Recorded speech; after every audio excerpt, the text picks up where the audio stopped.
and welcome to a hot bowl of tea with me, Emily, and I'm joined today with Lucy, who's an old school friend of mine. Hello. Thank you Hello. for having me. We're in the UK right now, so we are currently in lockdown, but I don't really think it's much of a lockdown, but you know. No, not based on what I've seen, unfortunately and No. regrettably. Yeah, I think it's a shame, really, but you know, We are where we are. I think we are. I think there are so many people following the rules right now, and there are lots of people doing what we're meant to be doing. There's a few people that are not doing that, but I think now the general mood is that people just want to think about themselves and think about, no, but not in a negative way. They just, focus on yourself. Don't judge other people for what they're doing. Just focus on you, and you can only really take responsibility for your own actions at this point, I think. Yeah, I think majority of the population are being sensible. It's not about like staying at home. It's not about not going out. It's about being sensible and social distancing. But there's just a few fools out there that have to ruin it for all. But yeah. But I think we're going to talk about what we've been up to in quarantine and maybe what people would think about this in about 50 to 60 years' time. So yeah, it's a really interesting question. I love history, and as I think Emily does as well. That's one thing of that we course, have in we're both common. doing history degrees. Yes, we are. That's, well, hopefully, fingers crossed, if everything goes back to normal, we'll head off to university in September, October time. We'll see how that goes. We'll go back until January time, to be honest. Do you not think? There is a rumour. Could Cambridge have put their first? They put their That's lectures true. online, haven't they? Yeah, all you're lectures going have to been Oxford, on so first year. Yes, yes, I am. But what is a really interesting thing about Cambridge that I feel like got brushed over a lot with all the news articles and things that I was seeing is that at Oxford and Cambridge, how it works is that you most of the teaching is done in a tutorial style, and that means that generally there's just one professor and maybe two or three people in a room, and you just have a discussion about your subject. And that is how sort of over 50% of the teaching takes place. So even though I feel like it has been very dramatically reported in the news about how Cambridge has put all its lectures online, in reality, at Cambridge in particular, that's just a very small part of the teaching there. But it's so uncertain. I think it's going to be a case of every uni doing something slightly differently. I don't think there's going to be a sort of one-size-fits-all strategy for all of them. I don't know. I haven't heard much. I'm going to Kent, so I don't really know much. Hopefully I'm going to Kent, but there hasn't really been much discussion. I haven't had many emails. But it's a bit of, because I know they're quite in touch with Christchurch, which is their almost like college style uni. And I know they're kind of like joint together, even though Kent's like up the hill and Christchurch is like, it's the campus. So I think they have quite, when I went to the open day, it was very lecture-y rather than like discussion. Yeah, a lot of other universities are sort of lecture-based, but then at the same time, I think Cambridge's strategy, if you actually, rather than just reading the headlines, if you go deep into the article, that's their sort of worst case scenario strategy and solution that they want. So we'll see how it goes. It's a shame though that you haven't got any sort of email confirmations or things like that. I think it's just the uncertainty and that sort of anxiety around what's going to happen in September, because that is our next start of our lives. Like that's our next steps. And we have this extended summer with such an abrupt end to school. Exactly. I can remember on the last day of school, I was thinking about, because I go back, my term starts on the 14th of October, which is it's so late. It's so late. And so I have literally it was March 19th where we broke up from school, and then October 14th. That's literally almost 7 months of just nothing, really. So certainly I've had a big task so far of finding different things to do, but I've enjoyed it so far. I think I've done lots of different things, and I am very aware, I think, of how everyone's having a different experience in lockdown, and that there are so many people who that I'm in a very lucky position that my parents, one of them can work from home and the other one is having to go into work, but They've got good social distancing measures in place. So I do feel very lucky in that sense that my biggest problem, as it were, although problem is quotation marks, is kind of how am I going to fill my time? Yeah. I mean, what I planned to do anyway, summer, was to just work, like do a lot. Like, I think we had like 2.5 months off or something. Because I went back towards the end of September. Anyway. Yeah, I would have gone back. I don't know the actual date, but I would have gone down the week before my birthday, and we would have started on the Monday. Wow! So freshers and birthday. Yeah, freshers on your birthday. That's crazy. But it's like I was going to work anyway for majority of that summer. I was going to just get a job in a bar or something and just try and get some money. Because you might as well. And then obviously, I gambled and went, you know what, they're looking for workers. And I was lucky, I suppose, to get a job, and I'm working full time to do, because I think it was the third week into this sort of no school, nothing to do. I was starting to get a bit bored. And I'm a bit I think you did the right thing early as well, because I've now got where I had sort of a checklist of things. I think I've got about 4 different to-do lists up on my bedroom wall, and I've gradually sort of ticked them off of just little chores and errands that I've been putting off and meaning to do, and in that sense it's been really productive. But I've got to the point where, like you, I sort of am getting a bit bored. You're running out of things to do. You want something productive. You want to go out. Yeah, exactly. I want to feel productive. I think there's a lot of value in saying, take this time to rejuvenate, work on, be mindful, work on your mental health and relax and watch Netflix all day. But I think there comes to a point where there's only so much on Netflix you can watch. There's so many books you can watch. Yeah, self-care is great. I'm such a big advocate of it. I think it's a wonderful thing, but you can't do it day in, day out for months on end, because ultimately, as people and humans, we want to feel like that we're being productive, and we want to feel like we're accomplishing something. I think a hard thing also is not being able to see our parents. Well, we can see our parents, but like you can't see your grandparents, you can't see like partners or boyfriends or girlfriends or whatever. You can't see your friends. You can't have that morale boost. Yeah, exactly. Like, I haven't seen my nan. I think the last time we saw her, we went up on the Sunday, and then on the Wednesday we went into lockdown. So I haven't seen my nan in like 8 weeks. I've seen my granddad a couple of times, but like obviously we were like at the other side of the garden. We refused to go to his house, and he was not very happy we've about done that. A similar thing, and it's difficult because you can see people. You can kind of sense that they're struggling, but you can't do anything about it. And I think that almost links a bit back to the productivity thing, that you want to feel like you're helping someone and accomplishing something. But you can't physically be there for them. And it's all remote, and it just doesn't seem quite... It's not the same. Yeah, I'm quite lucky that both my parents have got siblings that live either with or very near my grandparents. And then both of my aunt, my uncle have been both put on furlough, so they can still support my grandparents whilst staying safe. But at the same time, when they say, oh, they're having a rough day, or they just really like a hug from you, it is difficult. But I think at the end of the day, well, we have to recognise that we are comparatively quite lucky, that there are a lot of people who wish that they could give their grandparents a hug but might never get the chance to again. I think that's really sad, actually. That's really sad, especially during this time as well. But I think what there are certainly lots of positive things as well that have come out of it, because in our desire to be productive and to accomplish something, loads of people are feeling the same way as us. And just quite recently I tried to start volunteering, because I usually volunteer at a museum, and unfortunately, of course, that's closed now. And I got in touch with a food bank to try and see if there was anything that I could do, and they literally emailed me back and said all our volunteer positions are completely full. We have that's enough volunteers. That's a positive. Yeah, for pretty much the first time ever. And it's hardly ever that. Yeah. When else would you hear we have enough volunteers? That's incredible. So people are really rising to that, and I think that's brilliant.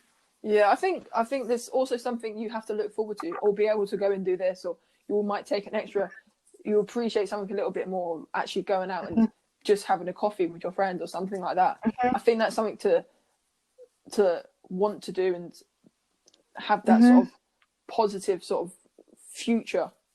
Yeah, exactly. One thing that I've seen online and that I've done as well is creating a jar of almost like a mini bucket list of things to do when we've got out of lockdown. And you've got the big bucket lists that are like climb the Mount Fiji or something.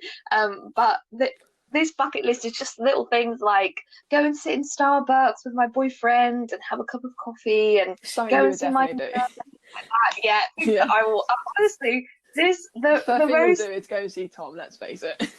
the place where I've struggled the most is not just not seeing my boyfriend for obvious reasons because we'd spent a lot of time together before, but also not being able to go to a coffee shop as well, because anyone who knows me knows that I live my entire life in coffee shops. I love coffee and I love being in coffee shops as well, and the atmosphere and getting the vibe of the people around you. You've got people working on laptops and people having discussions.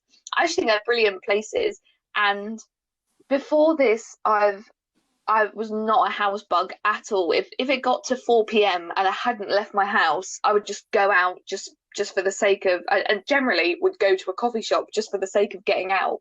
So I think this whole experience has really taught me how to love my house more, I think, and appreciate my surroundings, because usually like I haven't realised how nice our garden is. Exactly. In the garden. I remember I sat there at like 10:30 in the morning. I didn't move until like 3:30 in the afternoon, and I just sat there, read my book, and I was just sitting on the grass in like a camping chair, and I thought, this is lovely. The dog was trying to attack me most of the time, but it's just, and like I never had like the chance to take Hugo out for a walk in the middle of the day, and like especially before I was working, I would be able to take him out, or just getting up early and just going for a run.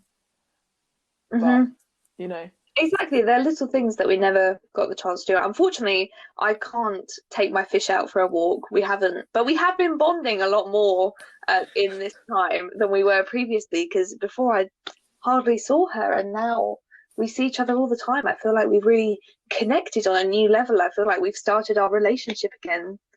We've really bonded. But you're absolutely right. It's just little things that I think we at school, especially as we were in our last year and doing A-levels, we were very stressed and all very tense. Yeah, and I put everything on hold. All of the hobbies same. And things like that was just put to one side, and now I can really appreciate them again and do things. Like I've started baking again, and I used to love baking when I was little, but I haven't done it in years, and I've been loving doing that now, and trying out different things, and it just feels nice to do something, and it doesn't matter if you fail or if it doesn't go right. I think that's it was a difficult habit to get out of, that to start with. I would bake something or do an online course at the beginning of lockdown. If it didn't go perfectly, I would think, oh my gosh, I'm not going to get a good grade on this. But then I thought, we're not getting graded on anything at this point. I think I was doing a lot of online courses. Like as soon as it started, I would do like one a day. But like at the point, I thought, this is not, I'm always forcing myself to carry on learning.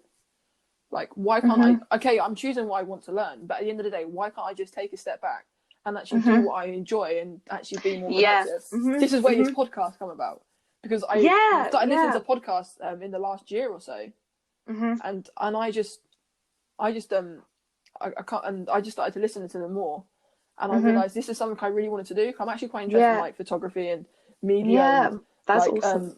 Podcasty sort of things. So I thought, why not do this? I mean, I did a project on the Pacific War as well, like in like nice, Japan and America. That was really cool, because I can actually go. I looked at my dad collected these in 1980s, and 1980s and 90s. He collected these massive magazines, but full of like more war magazines, and they have like the replicas of the. That's awesome. My dad used to do the little toy soldiers when he was my age. He would go in with a giant table and move them all around and recreate the battles. I don't think we have any of them anymore, but Yeah, he's just. But that was really cool just to get him out and go like this is what he did. And even I remember even just sitting in the garden, just having like a drink with like my dad, just playing Uno, and we would never really do that, especially if I was at school, because during the week I'd be studying and then he would probably be working or something like that. Yeah. I mean, I've kind of feel like I've got to know my dad a lot better now because I'm very fortunate that my mum works part-time, so quite every day when I would get home from school she'd be there and we could talk about stuff, and sometimes if I had a bad day we could go out, surprise surprise, to a coffee shop to get some coffees, and because my dad usually worked in London then he would always get home quite late, whereas now he's the one working at home and it's my mum that's having to go to work, so we're together all day every day. I mean, like my brother moved home recently and he's having to work from home now, which is fine because he can do it. He works at NetRL, so he can do that, still do that, which is fortunate. But suddenly having like 4 adults, like in like a very close environment, and we're just like each other. I feel that a lot of people's family dynamics would have changed as a result of lockdown because it's such a different situation. And the only time funnily enough was listening to a podcast about this where it was Rhett and Link's Ear Biscuits, which is also a very good podcast, and they were talking about how the only other time where you have this much direct contact with your family that is non-stop is when you go on holiday together. But when you go on holiday you're in a new place and you've got different things to do and things to look at, and you're talking about the hotel and you're talking about are we going to go in the pool or not, and things like that. Yeah, exactly.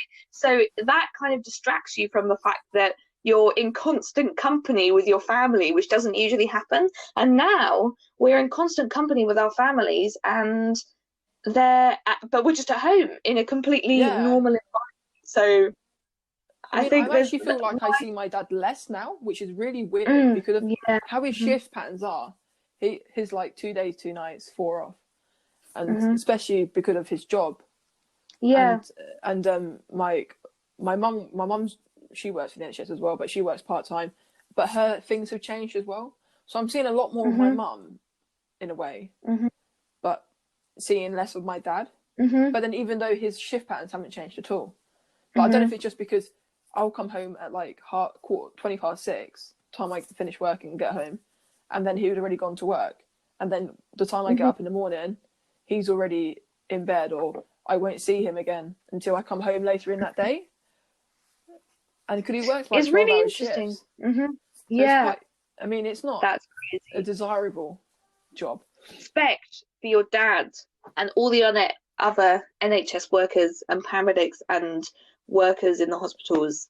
So much respect for them. I think this has highlighted some issues within the NHS. That's so. What I hope, but also within other areas, just like people that work in like power stations. Like my brother still has to work because he's on long-term train planning. So if he doesn't do that, you're going to have no trains. Yeah, exactly. That I think there's so many people, even down to when we hear people say thank you, key workers, it's not just the NHS workers who, of course, are really valuable, but also people like the postmen, refuse collectors, firefighters, people that you wouldn't necessarily think of as someone that was completely integral to the running of our society, but we need them, that they're key workers for a reason, and I hope that now that they feel that they're getting the recognition and that they deserve. Staff, it's really hard for retail staff to try and sustain that social distance, but having so many different in such a small area, because there isn't much room once you have everything in a shop to social distance at all. Yeah. I mean, that's what I found quite difficult. Being able to try and get things, but having so many customers all in one place, I'm like, I need to go there. If I don't get this done, then I'm going to be in trouble. So move. Or don't wear a mask and then walk straight past me and touch me. Like, stay away.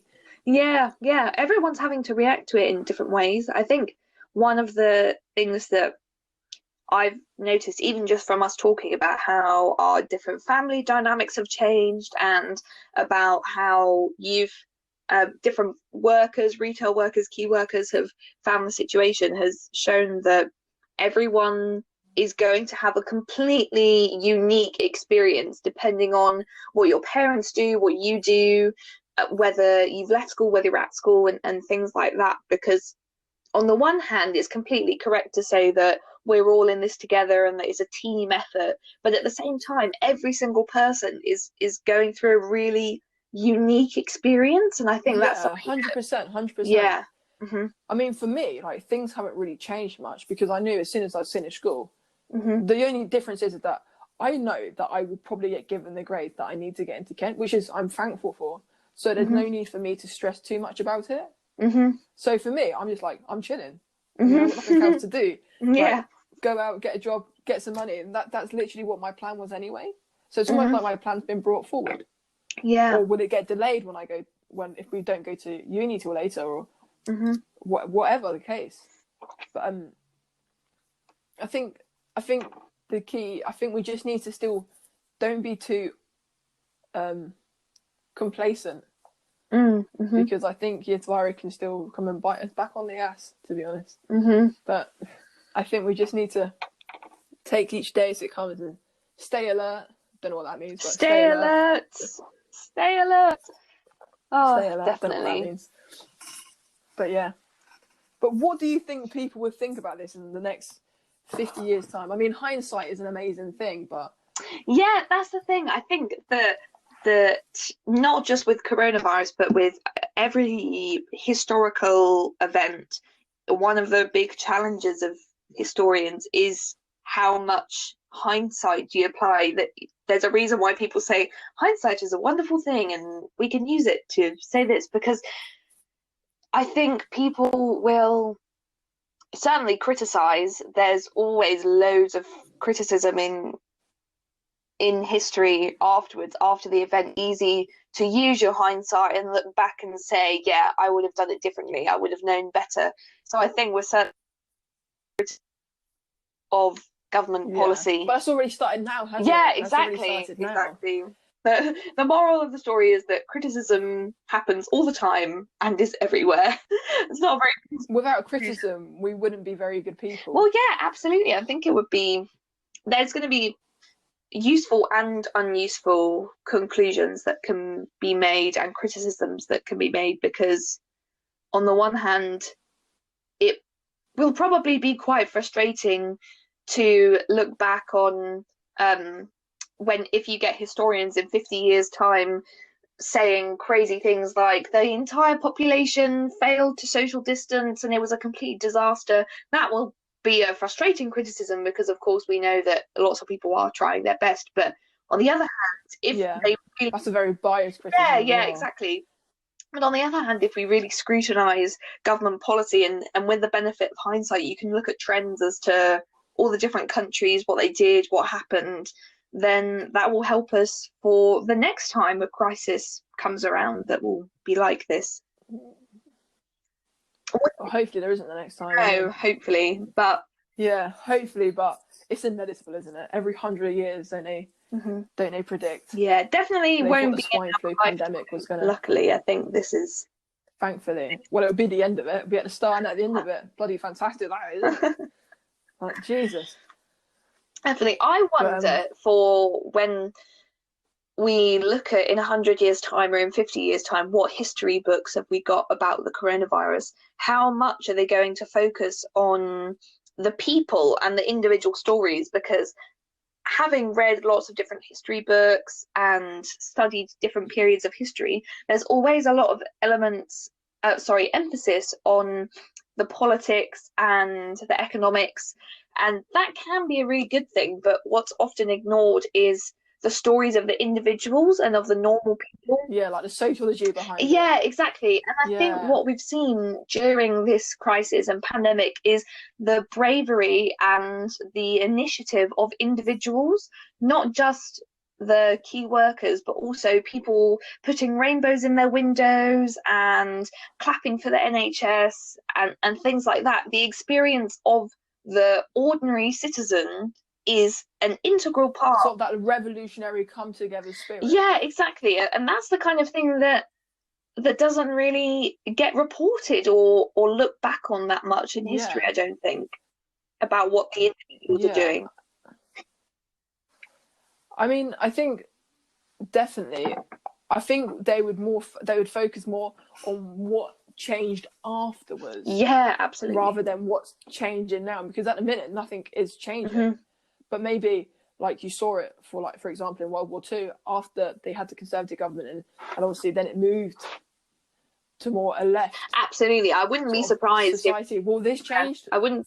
Does it change to a more left? But you're right. I really wouldn't be surprised if we see a repetition of World War II and see that the people vote in a more left-leaning government because they want to feel like they're being taken care of in whatever happens after this pandemic. On the other hand, you might want a Conservative government that people might feel would put more emphasis on feel like they've done the economy. Good job. Yeah, and try and help those businesses that are going to be failing. So that's going to be really interesting. Yeah, I mean, I think it's going to be quite interesting. Yeah, I don't know how much I buy the idea that the whole world is going to change, that Britain will never be the same again, and the world will never be the same again after this. I think that's a load of bollocks. I can see why. I don't think it has changed. I don't think funding to the NHS, to social care, will change, especially significantly, at all. But I just don't think. I don't think people will.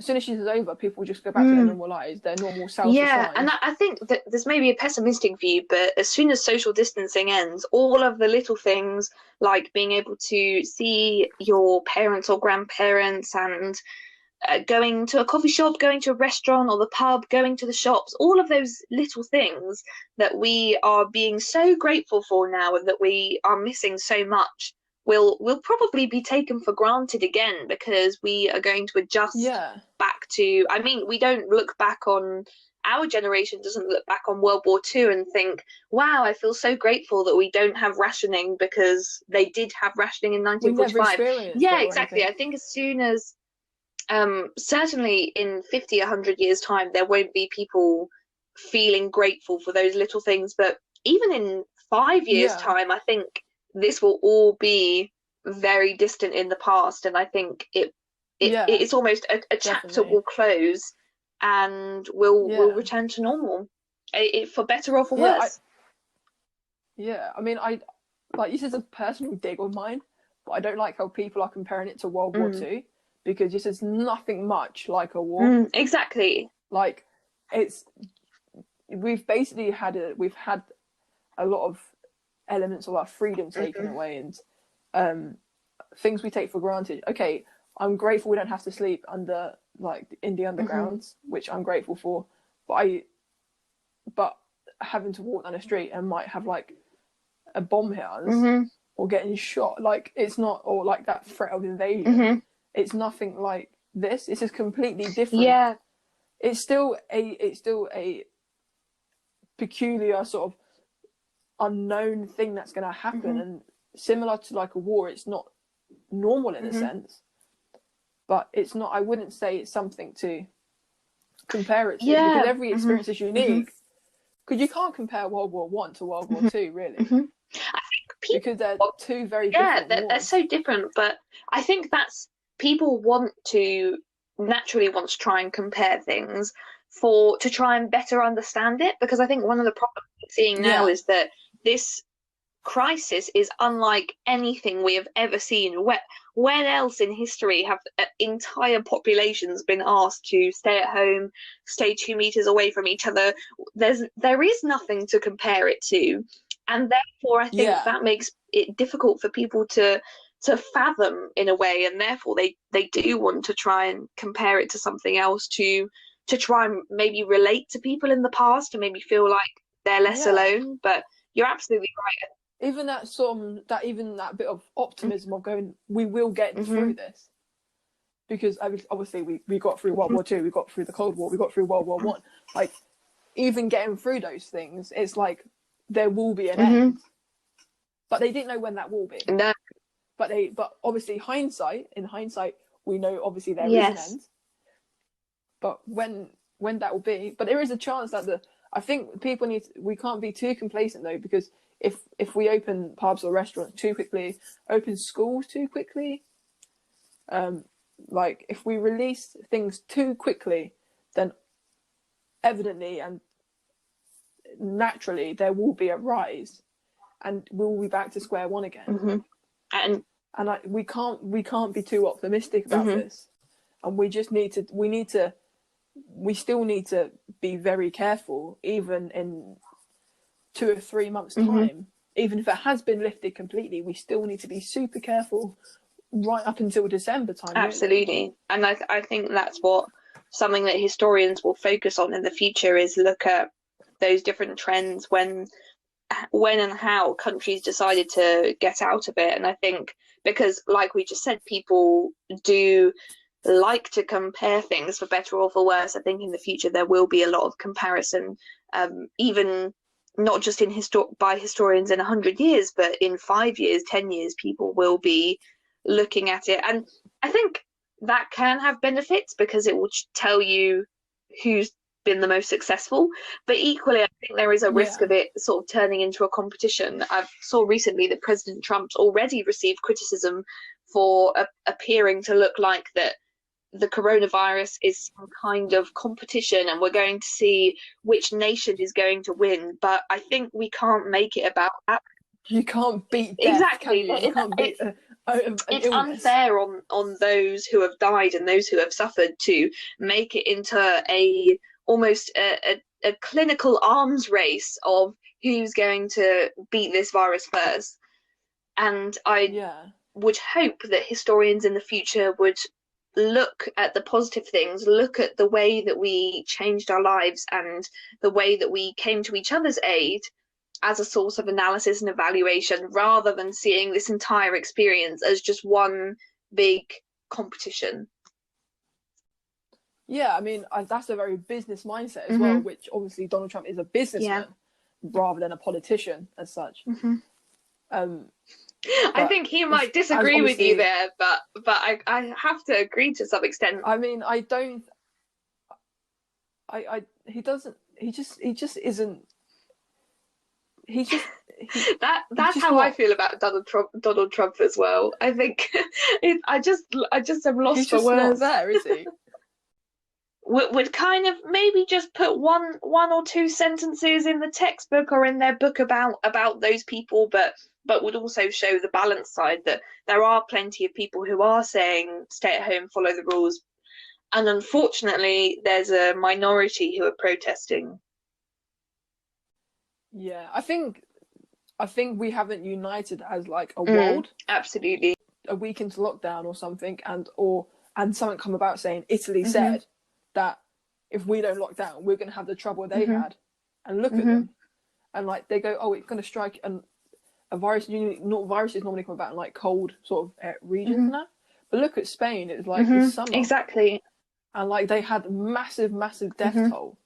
It's going to put a really big strain on these united institutions like the European Union, because suddenly you're absolutely right, they're talking in terms of individual countries rather than just the EU. And before this crisis started, the EU was looking to, or certain countries in the EU such as Spain and Italy wanted to become more united and have closer ties with the other countries. But I think particularly because Italy and Spain and others, particularly in southern Europe, will now be looking to the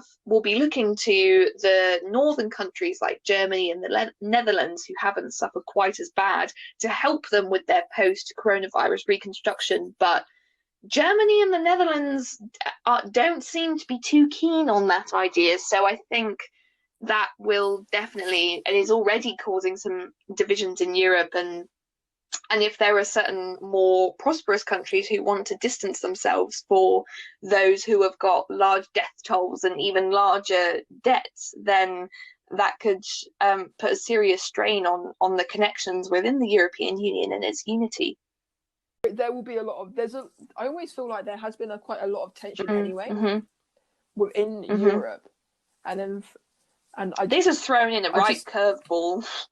If anything, it's no one could have predicted it, as people have said, but you're absolutely right.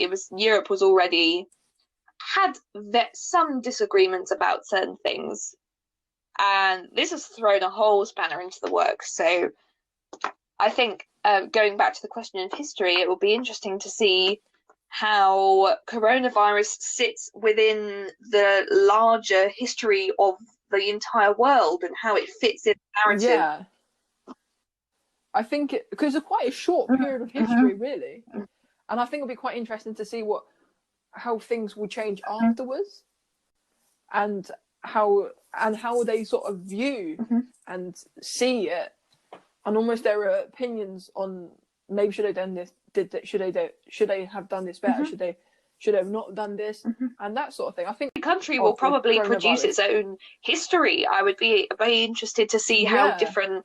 Very different. Yeah, exactly, because so many people have had different experiences. If you look in 100 years' time at 5 different historians from, say, the US, Italy, the UK, China, and Germany, and they're all writing a history of the world or a history of coronavirus, what are those different books going to look like? Yeah, I think that would be certainly interesting as well, because we now have the largest death toll in Europe, don't we? Which is a massive shame. But that's what I mean. We just can't be complacent. We've still got to stay alert. So yeah, I think it will be interesting to see, but only time will tell. I can't wait to be a grandma and tell my grandkids about how when I was 18, there was a good. I didn't take my A-level exams. And there were no A-levels. What's really interesting is my grandma was 18 during World War II, and I know that we wouldn't compare the coronavirus to World War II, but her A-levels, or the equivalent when she was a teenager, were cancelled as well. So we found that quite bizarre that she's 94 and I'm 18, but we kind of have this shared experience that we both have gone through. I think complacency is the evil of all mankind, especially now. Yes. Yeah, I think we still need to be careful for quite a significant period of time. 100%. I'm having a bit of a stretch. Emily can see me right now, so she can see all of the Zoom. Interesting positions that I'm sitting in. Yeah, no, she can't literally see me. We're not. Don't worry, guys. Not breaking any of those rules. You know. I am really fidgety though. I was sitting in the same position. I've been swinging on my spinny chair and stretching my arms and crossing my arms, and I've got my headphone wire in front of me. I mean, I would be clipping my pen, but I thought that's a bit distracting. So. Yeah, I think that's probably for the best. But I think that concludes the end of our podcast. Yes, I loved it so much. Don't take my fidgeting and weird arm movements for me being bored or anything, because I've enjoyed this so much. So, and I hope should we do some more soon, or? Yeah, I would love to if you would like to have me back on the podcast. So thank you for listening, and we should hope to see you again soon.